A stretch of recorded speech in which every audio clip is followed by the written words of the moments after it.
25 years, one club, one president. Real Madrid का या footballing history का पूरा probably best president, Florentino Perez. This is not just a name.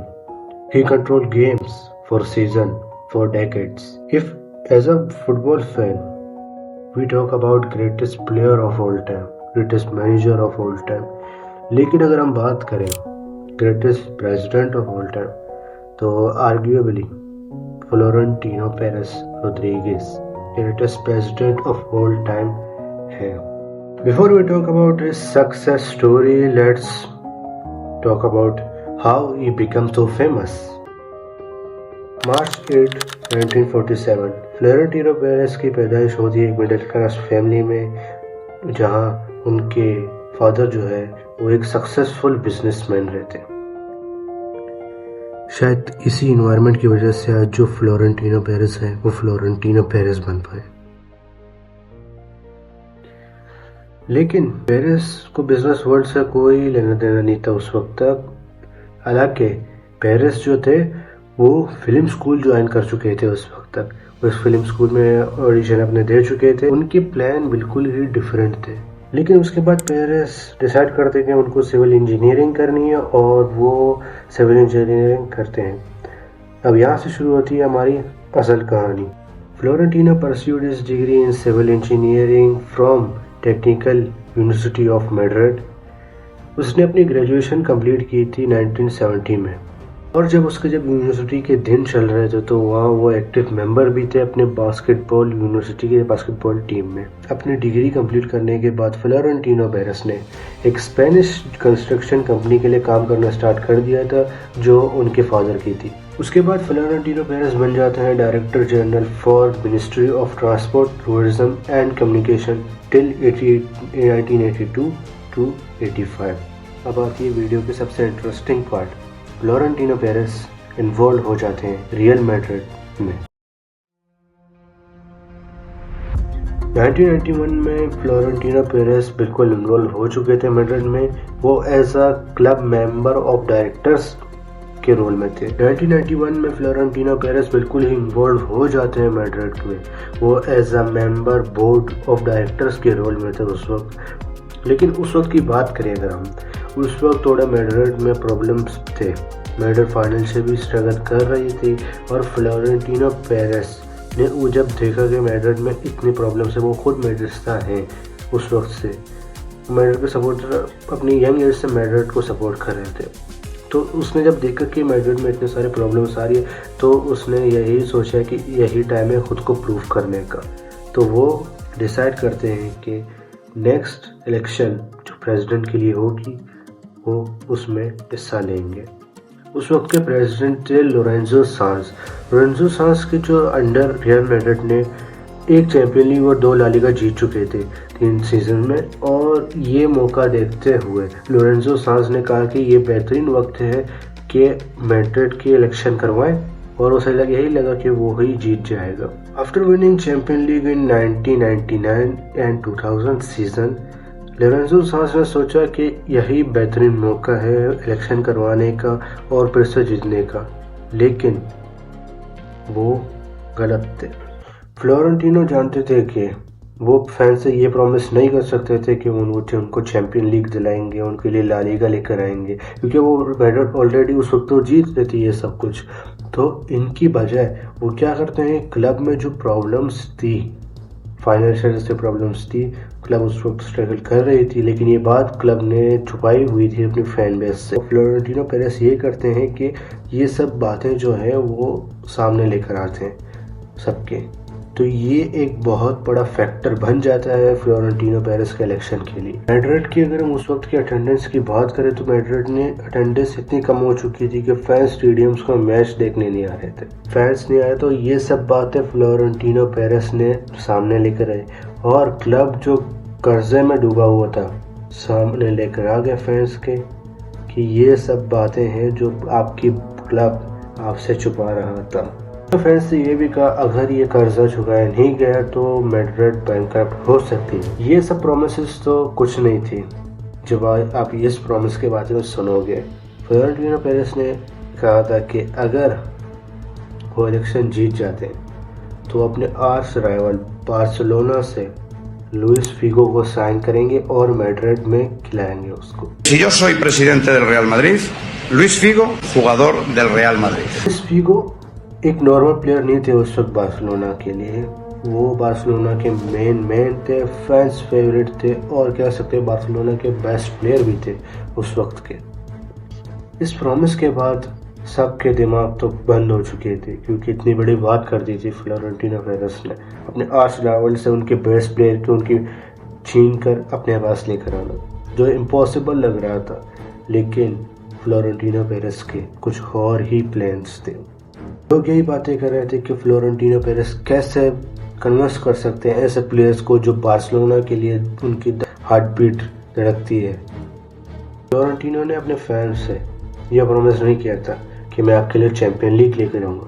उन्होंने ये कहा था कि मैं आपको पावर दिखाऊंगा। मैड्रिड को उस वक्त फिगो की ज़रूरत नहीं थी। Madrid already Champions League La Liga जीत रही थी तो फिगो की ज़रूरत नहीं थी। लेकिन मैड्रिड फिगो को इसलिए पेरिस लेकर आना चाहते थे क्योंकि वो बार्सिलोना को दिखाना चाहते थे कि कौन पावरफुल है। सबको यही लगा कि पेरिस पागल हो चुके हैं, पेरिस झूठ बोल रहे हैं, कैसे कर सकते हैं वो ऐसा कि कैसे एक आर्च राइवल प्लेयर्स को कन्वर्ट कर सकते हैं अपनी टीम में लाने के लिए। और मज़े की बात ये थी कि फिगो ने पब्लिकली ये कहा, रिफ्यूज़ किया था कि वो ऐसे कोई बातें के बारे में सोचेंगे भी नहीं क्योंकि वो बार्सिलोना के लिए उनका दिल धड़कता है और हमेशा धड़कता रहेगा। Creo que hay mucha gente que nos tiene que felicitar a todos por este triunfo. Rayos, Dolores, vecinos campeones, ¡Viva Barça! मज़े की बात ये थी कि फ्लोरेंटिनो पेरेस ने एक और बात एक नेक्स्ट इंटरव्यू में कही कि अगर वो लुइस फिगो को रियल मैड्रिड लेकर नहीं आते तो वो मैड्रिड के 80,000 जो मेंबर्स हैं उनकी फीस पे करेंगे next year. And he won the election by 94.2% of votes. और गेस व्हाट, वो लुइस फिगो को साइन करते हैं मैड्रिड के लिए।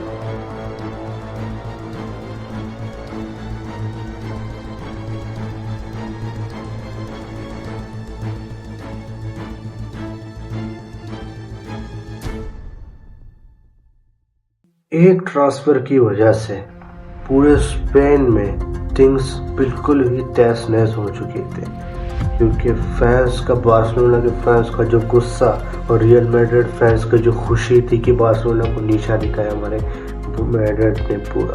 Next El Clasico Barcelona fans ने लुइस फिगो को वेलकम किया। बार्सिलोना फैंस ने लुइस फिगो को ऐसे वेलकम किया कि अगर हम उसके जगह कोई होता तो वो स्टेडियम क्या, वो मैच खेलने ही नहीं आता।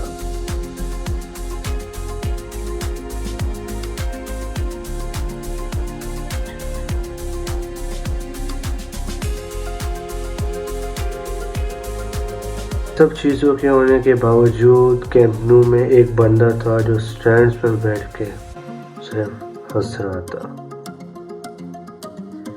लेकिन यहाँ आती है एक बहुत बड़े क्वेश्चन कि कैसे पेरेस ने कन्विंस कर दिया फिगो को कि वो अपने बार्सिलोना को छोड़ के मैड्रिड में आ जाए। He was a great businessman.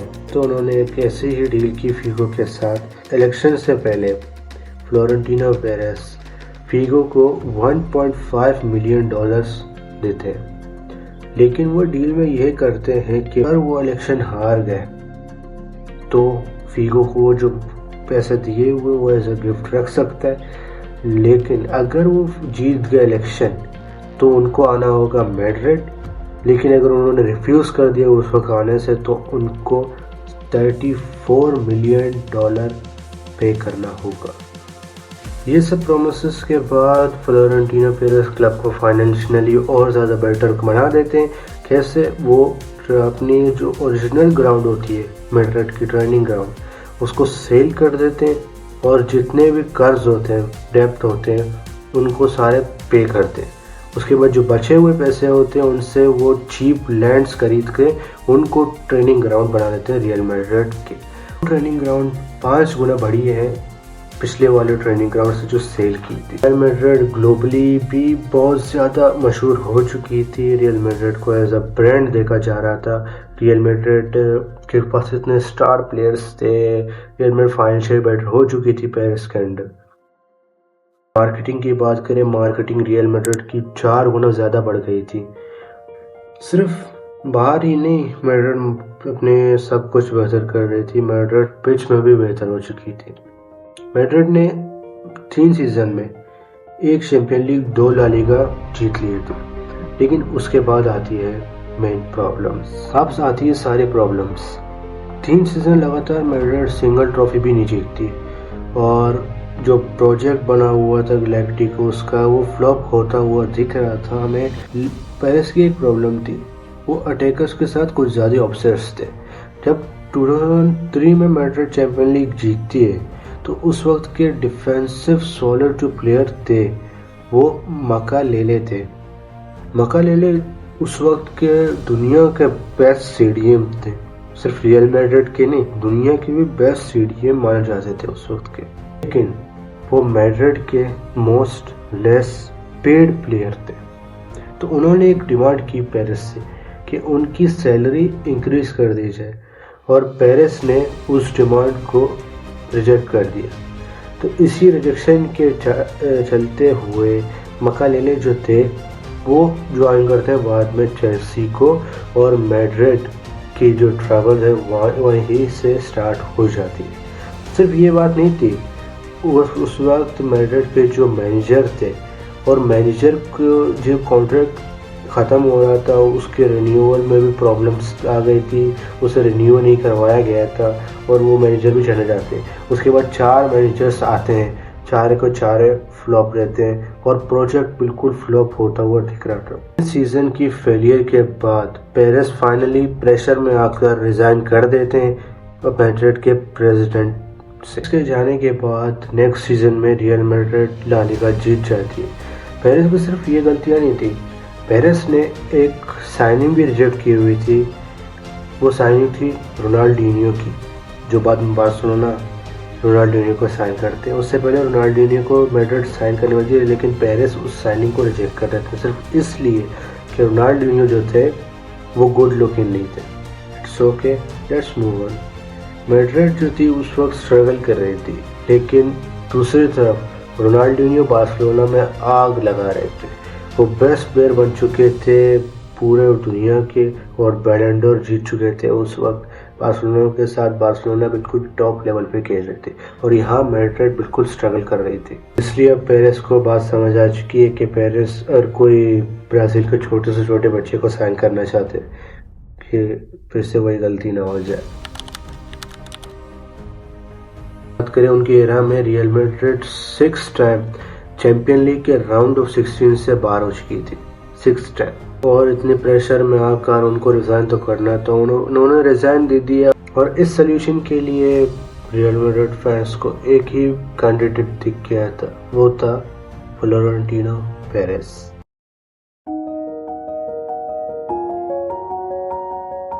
June 2009 Florentino Perez की फिर से वापसी हो जाती है as a president of Real Madrid. तो अपने सेकेंड टेन्योर में वो प्लेयर्स साइन करते हैं। रियल मैड्रिड ऑलरेडी डेप्थ में थी, लेकिन फ्लोरेंटिनो पेरेस इस बार कोई स्टेडियम सेल आउट नहीं करते अपने, या कोई ट्रेनिंग ग्राउंड सेल आउट नहीं करते। वो उल्टा और लोन लेते हैं और रिस्क लेकर वो लोन लेते हैं और उसके बाद वो लोन के पैसों से प्लेयर्स साइन करती है ताकि वो उनको एज ए इन्वेस्टमेंट देखते हैं फ्यूचर के लिए। और प्लेयर्स कौन थे? Ronaldo, Kaka, Karim Benzema and Xabi Alonso. After this Real Madrid kept dominating football world. Real Madrid ने चैंपियन लीग जीतना स्टार्ट कर दिया था। 2014 की बात करें या ट्रेवल की बात करें, रियल मैड्रिड दुनिया की फर्स्ट फुटबॉल क्लब बन गई थी फुटबॉल हिस्ट्री में, जिन्होंने 10 से ज़्यादा चैंपियन लीग्स जीत चुके थे। और रियल मैड्रिड 21st सेंचुरी की बेस्ट फाइनेंशियल क्लब बन चुके थे। 2019 से 2024 तक रियल मैड्रिड 8 ट्रॉफी जीत चुकी थी। उसमें हमारी 15th चैंपियन लीग्स भी है। Under his era, Real Madrid won 7 Champions League, 7 Club World Cup, 6 UEFA Super Cup, 7 La Liga, 3 Copa del Rey, 7 Spanish Super Cups. He became successful president in the history of Real Madrid or in the history of footballing world. Even in lockdown, सारी teams जो थी वो अपने players के wages cut कर रहे थे क्योंकि फाइनेंशियल स्ट्रगल चल रही थी बहुत सारे ऐसे टीमों की, क्योंकि फैंस का स्टेडियम में आना नहीं हो रहा था, लॉकडाउन हो चुका था, उसकी वजह से सारी टीम स्ट्रगल कर रही थी। लेकिन मैड्रिड वो टीम थी जो अपने प्लेयर्स की सैलरी तो कट आउट नहीं कर रही थी, लेकिन उसके बाद वो अपने स्टेडियम भी रेनोवेट कर रहे थे और फ्यूचर इन्वेस्टमेंट भी पेरेस कर रहे थे। जैसे प्लेयर्स की बात करें हम, रेड मैड्रिड उस वक्त प्लेयर्स लेकर आई थी जो आज हमारे सुपरस्टार्स बन गए। Is the backbone of real the Madrid. आपको क्या लगता है कि फ्लोरेंटिनो पेरेस सक्सेसफुल और greatest manager of football history है या नहीं है? Do let me know in comment section. अगर आपको वीडियो पसंद है और ऐसी वीडियोस के लिए और ऐसी वीडियोस और आप चाहते हैं कि मैं बनाऊं तो आप मुझे कमेंट सेक्शन में बता सकते हैं। चैनल को सब्सक्राइब करना मत भूलना।